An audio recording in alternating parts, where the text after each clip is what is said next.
સહજાનંદ પ્રાકૃતિક ફાર્મ હું નીલકંઠ ભગત બોલું છું.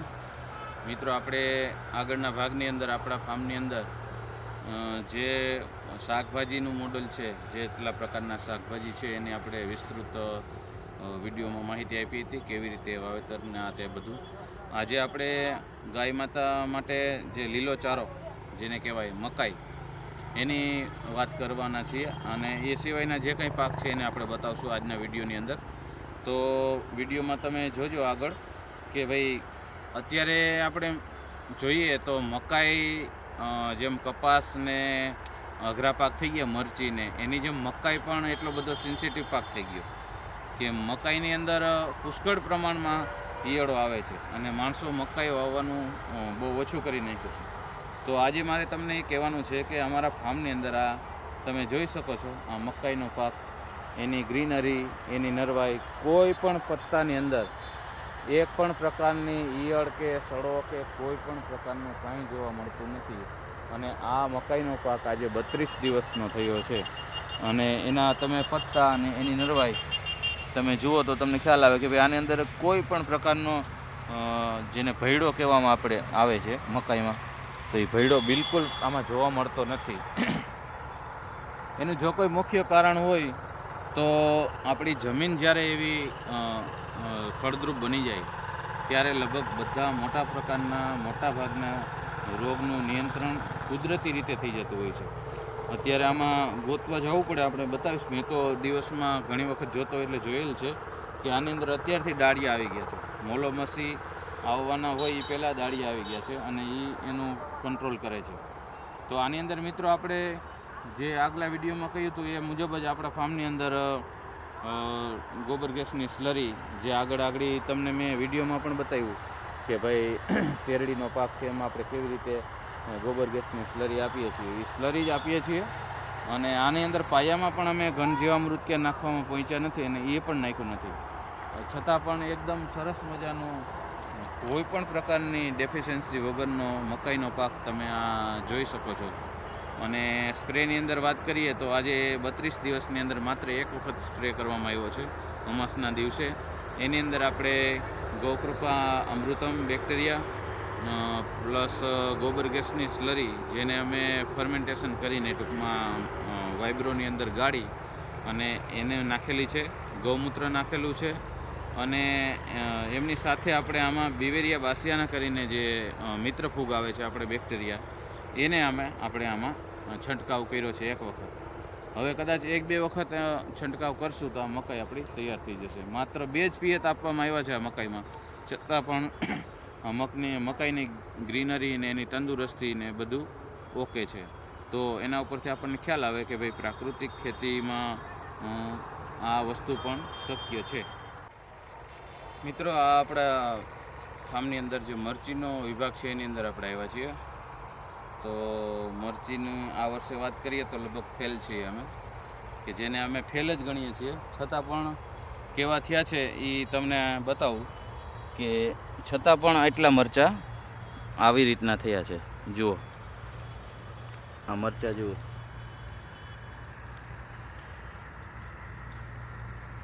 આવા મરચાં તો છે જ ઓલરેડી. છતાં પણ અમારી દ્રષ્ટિએ અમે ફેલ ગયા છીએ, કારણ કે અતિશય વરસાદને લીધે આપણે બહુ ઉત્પાદન મરચીનું ઓછું આવ્યું છે.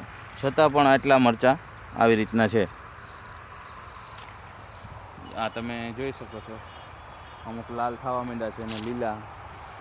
બહુ ઓછા પ્રમાણમાં વાવેતર છે, ગુરુકુળના બાળકો ખાઈ શકે એટલા પૂરતું જ વાવેતર છે. છતાં પણ કહેવાનો મતલબ એ છે કે પ્રાકૃતિકમાં રાસાયણિક વાળાની દ્રષ્ટિએ સારામાં સારું આ કોઈપણ પ્રકારની ઝેરી જંતુનાશક એક પણ પ્રકારના સ્પ્રે વગર આટલું મરચું તો ઓલરેડી છે જ, જે આપણે જોયું, બરાબર.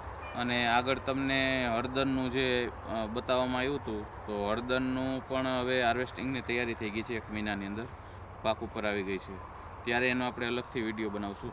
અને આ બાજુમાં ધાણા છે, એની ગ્રીનરી, એની તંદુરસ્તી એ પણ તમે જોઈ શકો છો. પછી આગળ તમને કાબુલી ચણા બતાવું છું, આપણે આગળ જઈને જોઈએ.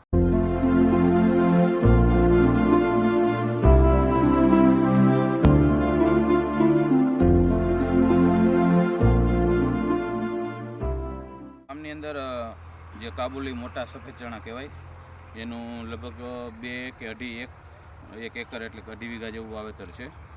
તો એની અંદર તમે જુઓ તો કેટલી એની તંદુરસ્તી છે, કેવડો એનો ગ્રોથ છે, કેટલી ફૂટ છે, એ બધું એકદમ સરસ. હવે ફૂલ બેસવાની શરૂઆત થઈ ગઈ છે અને આનો સમય થયો છે સમજો ને 35 કે 36 નહીં પણ 40 દિવસના ચણા થયા છે. અને એમાં સાથે આપણે હરેક 10 ફૂટે જો મકાઈનું વાવેતર કર્યું છે. તો કેટલી બધી તંદુરસ્ત છે. આમ આખી લાઈનમાં તમે જુઓ તો 10 ફૂટે 2 છોડ મકાઈના મૂકવામાં આવ્યા છે.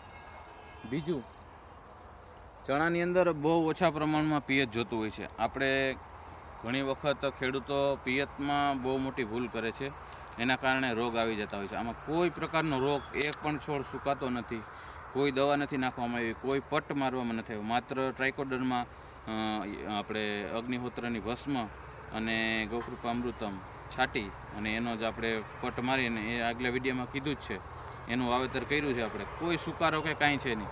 પણ અહીંયા એક તમને પિયત આપવાની જે સિસ્ટમ છે ને એ તમને બતાવું કે આ તમે જુઓ તો આ એકદમ ઊંડી નાલી છે. આ નાલી એટલે કે આપણે જ્યારે આંતરખેડ કરી અને પછી એને પાવડી મારવી દેવામાં આવી. એટલે એ કરવાથી શું થયું કે આ 1 ફૂટનો બેડ બની ગયો. આ તમે જુઓ બેડ, અને અહીંયા એવી રીતનું થયું.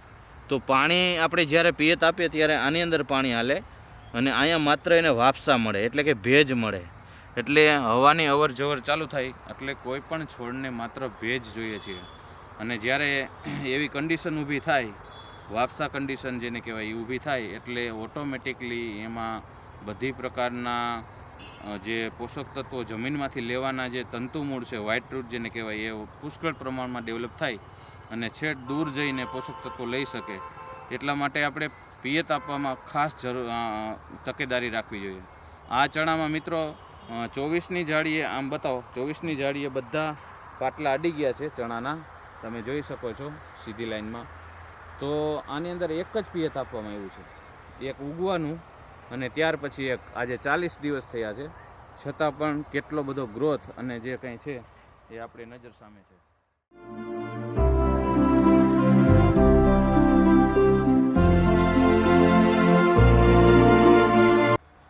આજના વિડીયોની અંદર મિત્રો આ તમને આપણા ફાર્મની અંદર જે 2-3 પ્રકારના પાક જેનું વાવેતર છે એનો વિડીયો તમને બતાવ્યો.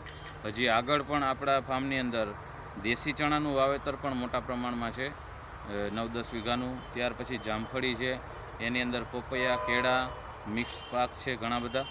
એનો આપણે નેક્સ્ટ ટાઈમની અંદર એનો વિડીયો બતાવશું. પણ આ વિડીયો બતાવવાનું માત્ર એટલું જ કારણ છે, કોઈ પણ વિડીયો અમારા ફાર્મમાંથી જેટલા વિડીયો બનીને રિલીઝ થાય છે એનું એકમાત્ર કારણ છે કે દરેક વખતે મારી એક જ વાત હોય ને એક જ નમ્ર નિવેદન હોય કે વિનંતી હોય કે આ માહિતી એટલા માટે આપું છું કે તમે પ્રાકૃતિક ખેતી, ઝેરમુક્ત ખેતી તરફ પાછા વળો.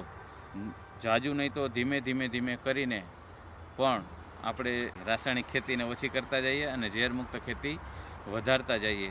એના માટેનો એક પ્રયાસ હોય છે, નહીં કે કોઈ વિડીયો બતાવવા માટે, કોઈ વ્યૂ મેળવીને કોઈ યુટ્યુબની કમાણી કરવાની એવી કોઈ વાત નથી. પણ આપણી 2 વાતથી કોઈ પણને થોડો પણ ફાયદો થતો હોય.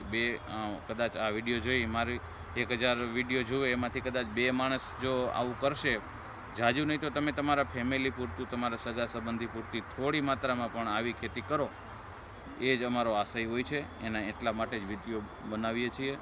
જય સ્વામિનારાયણ, જય ગૌ માતા.